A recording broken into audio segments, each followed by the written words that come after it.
un des pièges à éviter, c'est de penser à vouloir personnaliser aussi. C'est facile d'entrer dans une tournure où un étudiant peut être très demandant, comme on pourrait l'avoir en classe, mais de vouloir y répondre parce qu'on est à distance, on veut aider davantage, on dirait, et d'arriver à donner un cours personnalisé.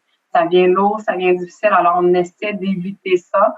À ce moment-là, il faut apprendre à dire on va le prendre hors dehors, autrement. Il y a parfois des étudiants qui sont pas très doués ou carrément pas dans l'état d'esprit pour faire les travaux demandés. Et à ce moment-là, la qualité n'y est pas.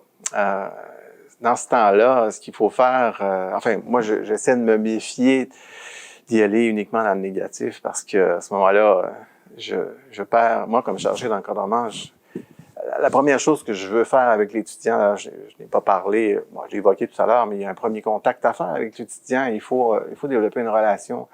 Et si la relation est bonne, ben, les commentaires que je vais faire quand ça va être un peu plus négatif, risquent de mieux passer que si je suis un pur inconnu.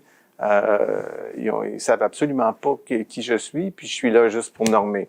Alors, c'est un autre type de relation. Alors, je vois l'intervention de la correction de travaux dans cet esprit-là où je dois mentionner les qualités d'étudiant, conserver la relation, puis être capable de passer ensuite les dimensions, les aspects qui sont à améliorer.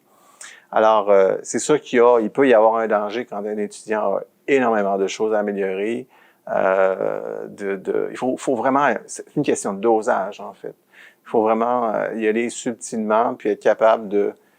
Et ça, c'est dans les commentaires, dans la correction, mais aussi évidemment dans la relation avec l'étudiant, dans les courriels, dans les façons de s'exprimer. Moi, j'accorde beaucoup d'attention à ces aspects-là pour permettre à l'étudiant de garder sa confiance et de comprendre que je suis là pour l'aider et non, évidemment, pour lui mettre des bâtons dans les roues.